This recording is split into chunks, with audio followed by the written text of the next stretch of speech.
Hello friends, எல்லோருக்கும் வணக்கம். Welcome to young investor channel. Actually markets பார்த்துருப்பீங்க. மார்க்கெட் வந்து பார்த்தீங்கன்னா லாஸ்ட் மார்க்கெட்டு க்ரீனில் ஓப்பன் ஆகி ரெட்டில் க்ளோஸ் ஆயிருக்கு.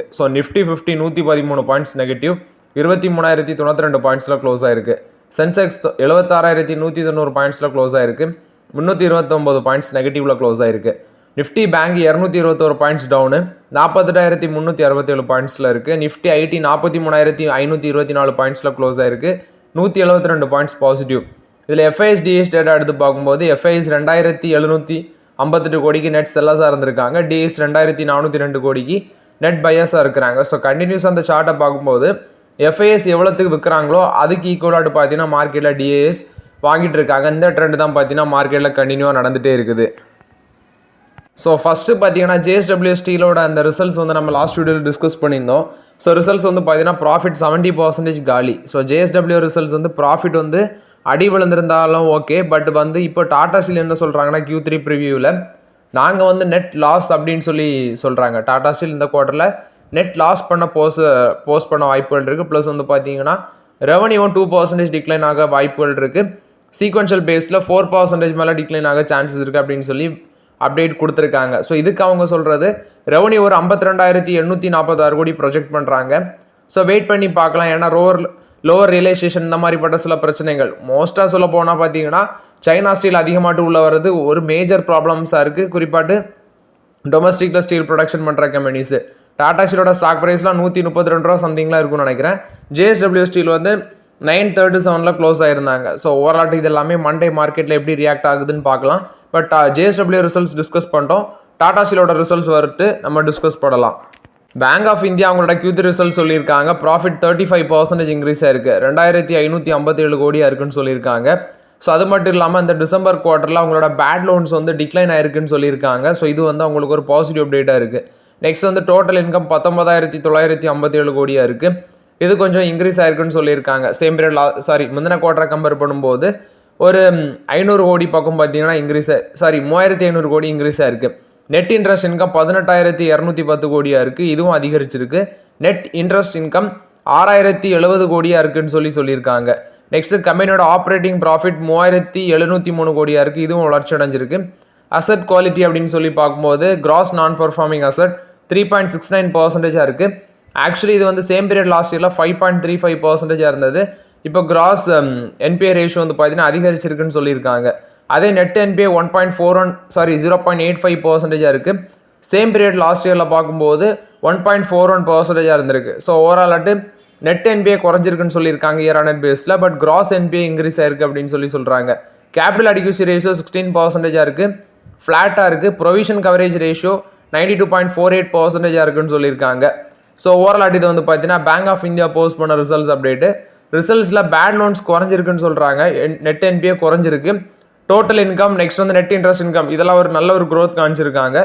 மண்டே மார்க்கெட்டில் பார்க்கலாம் இது எப்படி ஸ்டாக் ப்ரைஸ் ரியாக்ட் ஆகுது அப்படின்னு சொல்லி. நெக்ஸ்ட் பார்த்தீங்கன்னா மார்க்கெட்டில் டாக்டர் ரெட்டி லெபார்ட்டரிஸ் 1,224 ரூபாவில் க்ளோஸ் ஆயிருக்கு. 5% அவுட்டு. இதுக்கு முக்கியமான ரீசன் அவங்களோட ரிசல்ட்ஸ் பெருசாக இல்லை. சம் செக்மெண்ட்டில் அடி வாங்கியிருக்காங்க. அது மட்டும் இல்லாமல் அவங்களோட அந்த என்ஆர்டி பிஸ்னஸ்னால தான் பார்த்தீங்கன்னா ரிசல்ட்ஸ் நல்லா இருந்துச்சு. அதனால் வந்து பார்த்தீங்கன்னா வெறும் ப்ராஃபிட் 2% அதிகரிச்சிருந்துச்சு. 5% காலி 1,224 ரூபாவில் இருக்குது. மேபி இன்னும் அடி உள்ள சான்சஸ் இருக்குது. அதனால ஸ்லோவாகவே ரெட்டிஸில் யூஸ் பண்ணலாங்கிறது என்னோட கருத்து. நவ் இட் செல்ஃப் ஸ்லோவாகவே யூஸ் பண்ணுங்கள். ஜியோ ஃபினான்ஷியல் சர்வீஸ் ஒரு ஆப்பர்ச்சுனிட்டி அப்புறம் இறங்குது. யூஸ் பண்ணலாமான்னு சொல்லி கேட்குறீங்க. 244 ரூபாவில் இருக்குது. நான் ஓப்பனாக சொல்கிறேன், இவங்க வந்து என்ன பிஸ்னஸ்லலாம் போகிறாங்கன்னு எனக்கு புரியவே மாட்டேங்குது. ஒருக்கா சொல்கிறாங்க mutual fund business BlackRock கூட ஜாயின்ட் வெஞ்சர். இப்போ பிளாக் ராக் கூட ஜாயின்ட் வெஞ்சர் வச்சு ப்ரோக்கிங் பிஸ்னஸ்ன்னு சொன்னாங்க. அடுத்த நாளே மறுபடியும் வந்து நாங்கள் எங்களோட மியூச்சுவல் ஃபண்ட் பிஸ்னஸில் வந்து ஒரு 117 கோடி இன்ஃபியூஸ் பண்ணுறோம் அப்படின்னு சொல்கிறாங்க. மாறி சொல்கிறாங்க. பட் ஆக்சுவலி ஒரு கம்ப்ளீட் ட்ராக்ஷன் நமக்கு ஜியோ ஃபினான்ஷியல் பற்றி எனக்கு கிளியராக கிடைக்கல. வெயிட் பண்ணி பார்க்கலாம் எப்படி இவங்க வராங்க அப்படின்னு சொல்லி.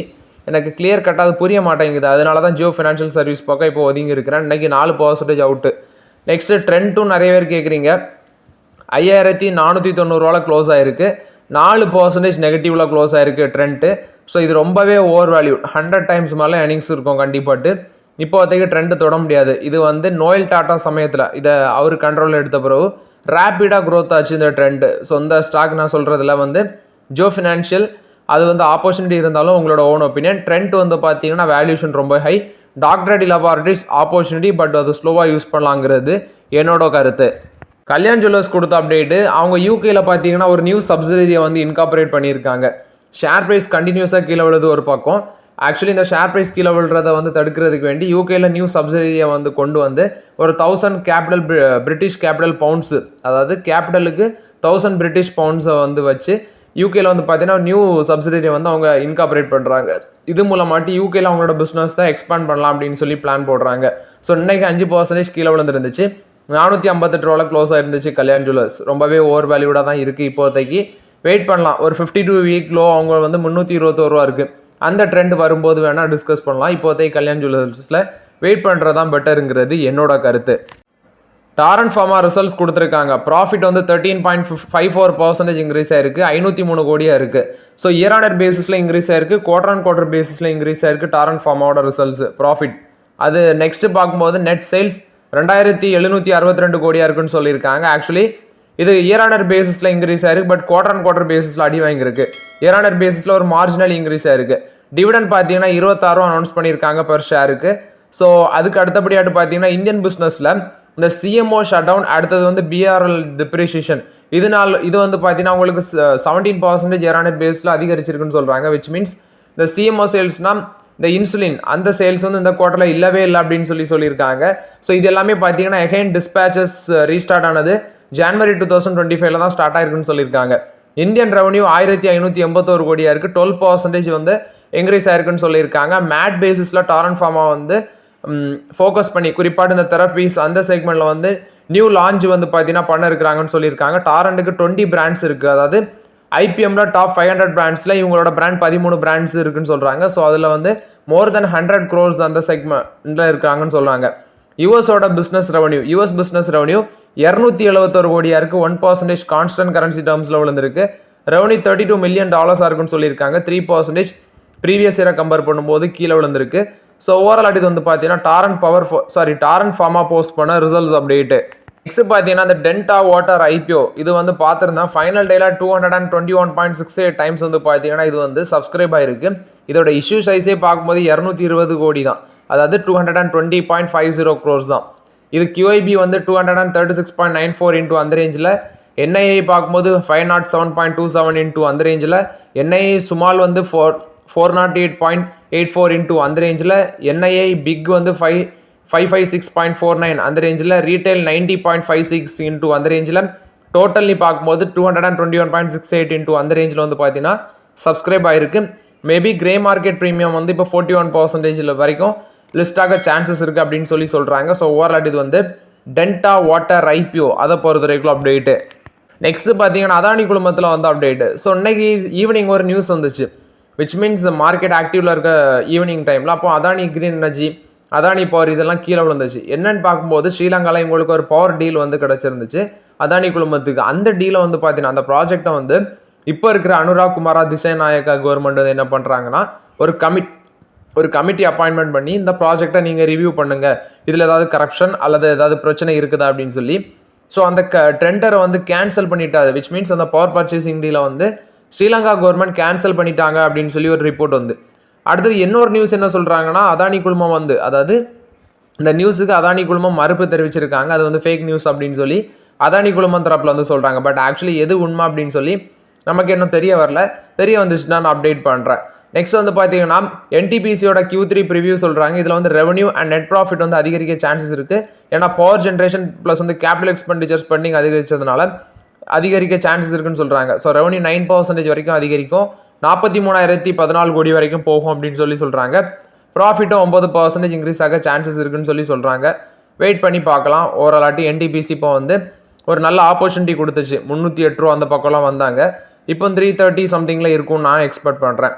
நெக்ஸ்ட்டு MR பார்த்தீங்கன்னா ஒரு 1600 கோடி வந்து குருகிராம் லக்ஸரி ஹவுசிங் ப்ராஜெக்ட் வந்து இன்வெஸ்ட்மெண்ட் பண்ண இருக்கிறாங்க. இது மூலமாட்ட உங்களுக்கு ஒரு 3400 கோடி வந்து ரெவன்யூ எக்ஸ்பெக்ட் பண்ணுறாங்க. ஸோ ஓவராலாக இது வந்து MR கொடுத்த அப்டேட்டு. DLF கொடுத்துருக்க அப்டேட்டு ரிசல்ட் சொல்லியிருக்காங்க. ப்ராஃபிட் 62% அதிகரிச்சிருக்கு, 1055 கோடியாக இருக்குன்னு சொல்லியிருக்காங்க. ஸோ நெக்ஸ்ட்டு அவங்களோட ரெவன்யூ பார்க்கும்போது 1737 கோடியாக இருக்குது, 6% அதிகரிச்சிருக்கு. நெக்ஸ்ட் அவங்களோட நியூ சேல்ஸ் நீ பார்க்கும்போது 12,093 கோடியாக இருக்குது. So record new sales bookings அப்படின்னு சொல்லியிருக்காங்க. DLF5 குருகிராம் அது வந்து பார்த்தீங்கன்னா ஒரு நல்ல பெர்ஃபார்மன்ஸ் கொடுத்துருக்கு. ஏன்னா இந்த செக்மெண்ட்டில் நியூ புக்கிங்ஸ்னு பார்க்கும்போது 11,816 கோடியாக இருக்குது. DLFோட ஆனுவல் கைடன்ஸ் 17,000 கோடி இருக்குது. நியூ சேல்ஸ் புக்கிங் ஃபர்ஸ்ட் 9 monthஸில் பார்க்கும்போது 19,187 கோடியாக இருக்குது. இவங்களோட ஆப்ரேட்டிங் கேஷ் சர்ப்ளஸ் பார்க்கும்போது 1,850 கோடியாக இருக்குன்னு சொல்லியிருக்காங்க. நெட் கேஷ் பொசிஷன் 4,534 கோடியாக இருக்குன்னு சொல்லி மென்ஷன் பண்ணியிருக்காங்க. எக்ஸ்பென்சஸ் 11.4% அதிகரிச்சிருக்கு. கிராஸ் மார்ஜின் 52% இருக்குன்னு சொல்லியிருக்காங்க. ஸோ அவங்களோட ரெண்டல் பிஸ்னஸோட பெர்ஃபார்மன்ஸ் வந்து பார்த்தீங்கன்னா கண்டினியூவாக நல்லா தான் இருக்குன்னு சொல்லி மென்ஷன் பண்ணியிருக்காங்க. ஸோ ஓவரால் இது வந்து DLF போஸ்ட் பண்ண ரிசல்ட்ஸ் அப்டேட். இது வந்து பார்த்தீங்கன்னா ரியல் எஸ்டேட் செக்மெண்ட்டில் இருக்கிற கம்பெனி ரிசல்ட்ஸ் நல்லா தான் பண்ணியிருக்கிறாங்க. நெக்ஸ்ட் வந்து இந்த BPCL ஆந்திர பிரதேஷில் வந்து ஒரு ரிஃபைனரி போட போகிறாங்க அப்படின்னு சொல்லி முன்னாடி அப்டேட் கொடுத்துருந்தாங்க. அதுக்கான வேலைகளும் ஸ்டார்ட் ஆகிட்டு நானே எக்ஸ்பெக்ட் பண்ணுறேன். 6,000 கோடி சம்திங் வந்து ஃபண்ட் ரிலீஸ் பண்ணிட்டாங்க கவர்மெண்ட். ஸோ இப்போ என்னென்னா இந்த ரிஃபைனரியுடைய காஸ்ட் வந்து 95,000 கோடி வரைக்கும் இருக்குன்னு சொல்கிறாங்க. ஸோ ஓவரால் இது one of the costliest refinery அப்படின்னு சொல்லி மென்ஷன் பண்ணியிருக்காங்க. இது ஒரு பெட்ரோகெமிக்கல் காம்ப்ளெக்ஸாட்டு வருது. So one of the costliest refinery in India அப்படின்னு சொல்லி மென்ஷன் பண்ணியிருக்காங்க. ஸோ ஓவரால் வந்து பார்த்தீங்கன்னா இது வந்து BPCL கொடுத்த அப்டேட்டு. ஆந்திர பிரதேஷில் ஒரு ரிஃபைனரி போட ஸ்டார்ட் பண்ணியிருக்காங்க. அதோட வேல்யூ இவ்வளோ இருக்கும் அப்படின்னு சொல்லி மென்ஷன் பண்ணியிருக்காங்க. பட் ஆக்சுவலி இதெல்லாம் ஒரு 5 to 6 years எடுக்கும் இந்த ரிஃபைனரி கம்ப்ளீட்டாக போட்டு முடிக்கிறதுக்கு.